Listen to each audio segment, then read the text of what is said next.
आप देख रहे हैं नवोदय टाइम्स पंजाब केसरी टीवी। दिल्ली सिख सियासत में एक नया विस्तार हुआ है। अगर बात करें, एक नई धार्मिक पार्टी का गठन हुआ है जिसका नाम शिरोमणि अकाली दल दिल्ली स्टेट रखा गया है। और इस धार्मिक पार्टी की ज़रूरत क्यों पड़ी, हमारे साथ उस पार्टी के पैटर्न भजन सिंह वालिया जी हैं और साथ ही साथ दिल्ली प्रदेश के अध्यक्ष एमपीएस चड्ढा जी हैं। वालिया साहब, अगर आपसे बात करें, पैटर्न हो आप, इस पार्टी की इस समय ज़रूरत क्यों आन पड़ी? देखिए, ज़रूरत तो ये सदीवी काल से रही। सन 1920 में जब ये फॉर्मेशन का गठन हुआ, रिक्वायरमेंट तो तभी से थी, परंतु ईमानदारी से इसको कार्यान्वित नहीं किया गया। तो ये जो आप हमारे चीफ सरपरस्त गुरमीत कालका जी ने जैसे आपको पहले बताया कि दिल्ली के सिखों की नहीं, संसार भर के सिखों की रिक्वायरमेंट थी कि हमारा एक प्लेटफॉर्म हो जो नॉन पॉलिटिकल हो और जिसमें धार्मिक भावना के अनुरूप हमारी जिम्मेदारियों का निर्वाह किया जा सके। कहीं ना कहीं सारे प्लेटफॉर्म पर ये कमी रही। उस कमी को दूर करने के लिए इस पार्टी का गठन करना बहुत ज़रूरी था। ये गठन किया गया और हम परमात्मा से ये आप अरदास करते हैं कि प्रभु कृपा करे आने वाले दिनों में हम दिल्ली के इन्हीं संसार भर के सिखों की जो भी अपेक्षाएं हैं उनके अनुरूप कार्य कर सकें। लेकिन वालिया साहब, आपको नहीं लगता कि पिछले दिनों जिस तरीके से आप पहले शिरोमणि अकाली दल दिल्ली में रहे, उसके बाद आप शिरोमणि अकाली दल बादल दिल्ली इकाई में शामिल हुए और आपको खुद पार्टी अध्यक्ष सुखबीर सिंह बादल ने पार्टी में शामिल कराया था, और उसके बाद अब नई पार्टी के आप पैटर्न बनाए गए हो, क्या लगता नहीं कि अलग अलग पार्टी बनना और लोगों का विश्वास जो है नेताओं पर कम होता है? देखो बेटा, ऐसा है, लोगों का विश्वास बनना बिगड़ना बहुत इम्पोर्टेंट है, पर प्रभु के प्रति हमें ईमानदाराना रहना भी बड़ा ज़रूरी है कि जो अपेक्षाएं ओवरऑल मेजॉरिटी सिखों की है हमारे फॉर्मेशंस की, हम कहीं ना कहीं उससे पिछड़ रहे थे।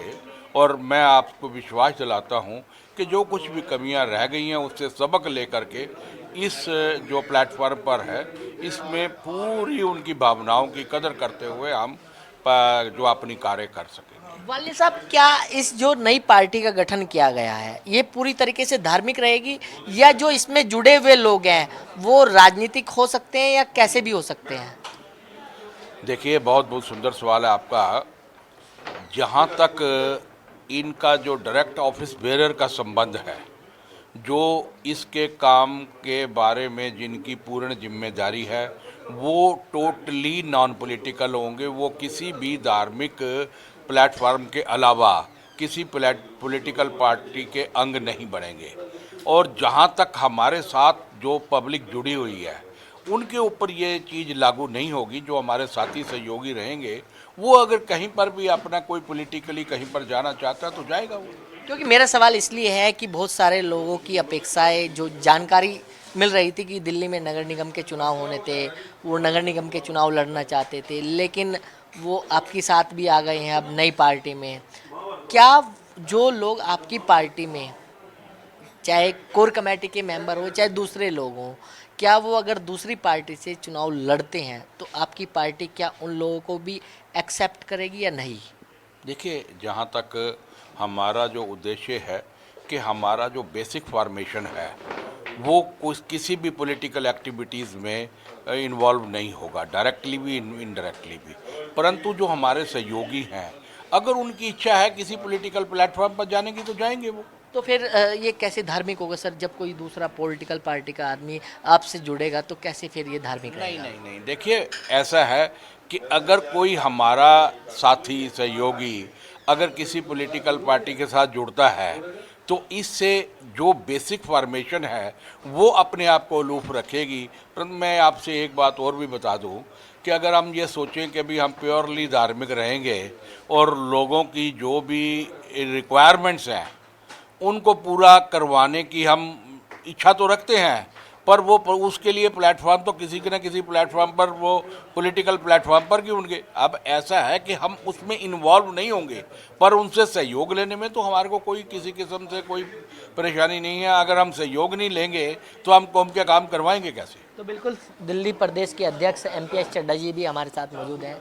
चड्डा साहब, जिस तरीके से धार्मिक पार्टी का गठन किया है, आप दिल्ली प्रदेश के अध्यक्ष हैं, किस तरीके से रूपरेखा बनाई जाएगी कि सिखों को पार्टी के साथ जोड़ा जाए? देखिए, सबसे पहले तो हमें पिछले इलेक्शनों में डिफ़िकल्टी आ रही थी कि जो हमारा लॉ है, जो हमारा कॉन्स्टिट्यूशन है, वो उनको पॉलिटिकल नहीं होना चाहिए। उनको सिर्फ रिलीजियस होना चाहिए और वो दिल्ली गुरुद्वारा प्रबंधक कमेटी के मेंबर बन सकते हैं। हर बार हमें सिंबल लेने में प्रॉब्लम होती थी, क्योंकि जो हमारी श्रोमणी अकाली दल थी वो पंजाब के साथ जुड़ी हुई थी और वो पॉलिटिकल इलेक्शन लड़ते थे। तो वो कहते हैं अगर वो पॉलिटिकल हैं तो आप रिलीजियस कैसे हो गए। इसलिए इस पार्टी को बनाने की ज़रूरत पड़ी। अब ये कंप्लीट रिलीजियस रहेगी और किसी तरफ भी कभी अपनी पार्टी के मेंबर्स को कैंडिडेट नहीं बनाएगी, ना ही किसी पार्टी मेंबर को ये पार्टी की तरफ से टिकट देंगे। जब पार्टी किसी को टिकट नहीं देगी तो वो इंडिपेंडेंट होंगे। इंडिपेंडेंट अगर वो किसी पार्टी से भी लड़ते हैं तो वेलकम। जैसे हमारे यहाँ गुरु साहब ने ये ही कहा है कि सारे हमारे लिए सारे बराबर हैं और गुरुद्वारा साहब में हर कोई आ सकता है। इसी तरीके से ये जो रिलीजियस पार्टी है, इसमें पॉलिटिकली बंदा कोई भी आ जाए, लेकिन हमारी पार्टी उस कैंडिडेट को सपोर्ट नहीं करेगी, उस कैंडिडेट के लिए कोई अपील इशू नहीं करेगी। वो किसी पार्टी से भी लड़ता है तो देखिए, एक व्यक्ति कहीं से भी हो, किसी पार्टी से भी हो, और वो गुरुद्वारा बंगला साहब में आता है, हम उसका वेलकम करते हैं। इसी तरीके से ये ऑर्गेनाइजेशन भी, कोई पार्टी किसी से आए, वो हमारे इस सिर्फ रिलीजियस कमेटी होने के बीच में हम उनका स्वागत करेंगे। लेकिन सर चड्डा साहब, जिस तरीके से अगर बात करें, आपके साथ कौन लोग अभी आ रहे हैं, या ये माना जाए कि शिरोमणि अकाली दल बादल दिल्ली इकाई के जितने भी लोग थे सब आपकी पार्टी में शिफ्ट हो गए हैं, या क्या समझा जाए? देखिए, श्रोमणी अकाली दल बादल के जो लोग हैं, उन्होंने स्टेट अवे जितने हमारे मेंबर हैं, 46 में गिनता हूँ, 30 इलेक्टेड, 16 दूसरे, सब ने श्रोमणी अकाली दल बादल से रिज़ाइन कर दिया है और इस पार्टी को ज्वाइन कर लिया। क्या कोई लेटर है सर आपके पास जो रिजाइन आप लोगों ने दिया है? कोई लेटर आप दिखाएंगे? देखिए, अब हम उनको अपॉइंटमेंट लेटर दे रहे हैं अपने। नहीं, जो अकाली दल से रिजाइन दिया है उसका कोई लेटर है आपका? रिजाइन तो उन्होंने वर्बली दिए हैं, बोले सोनेहाल सत श्री अकाल, हम उस पार्टी को छोड़ रहे हैं। अच्छा, कोई कागजी प्रक्रिया नहीं हुई है? नहीं, ना उन लोगों की कभी आज तक कागजी प्रक्रिया, उनकी अपॉइंटमेंट हुई है, ना ही अब रेजिग्नेशन की हुई है।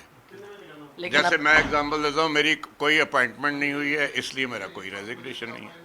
लेकिन अब जिस तरीके से नई पार्टी का गठन किया है, धार्मिक पार्टी का, क्या इसमें सारी कागजी कार्रवाई पूरी हो रही है, या ये भी बोले सोनियाल के उससे चल रही है?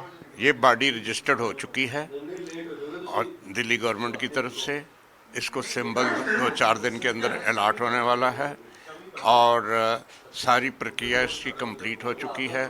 उसमें कोई गुंजाइश अब नहीं है। ये पार्टी बन चुकी है, एग्जिस्ट करती है और इसी तरीके से आगे चलती रहेगी। क्या आने वाले दिनों में माना जाए कि कि आप लोग अपनी पार्टी की तरफ से कोई बैठक दिल्ली में करने वाले हैं कार्यकर्ताओं को जोड़ने के लिए? क्योंकि आज तो आपने अपने जो मेंबरशिप है उसको बनाया है। आज तो सिर्फ शुरुआत है। इस किस्म की मीटिंग्स, एक जिस दिन हमने 17 तारीख को पार्टी अनाउंस की, उस दिन भी यहाँ 600-700 मेंबर थे और ये रेगुलर कोई ना कोई यहाँ कमेटियों की मेंबर मीटिंग चलती रहेगी।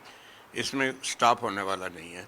शायद हफ्ते में 2 दफ़ा भी मीटिंग यहाँ कंटिन्यू हम करेंगे, अलग अलग ग्रुप्स की। तो बिल्कुल ये थे एमपीएस चड्ढा जिन्होंने नवोदय टाइम्स पंजाब केसरी के साथ खास बातचीत की। दिल्ली से कमल कुमार कंसल, नवोदय टाइम्स पंजाब केसरी टीवी।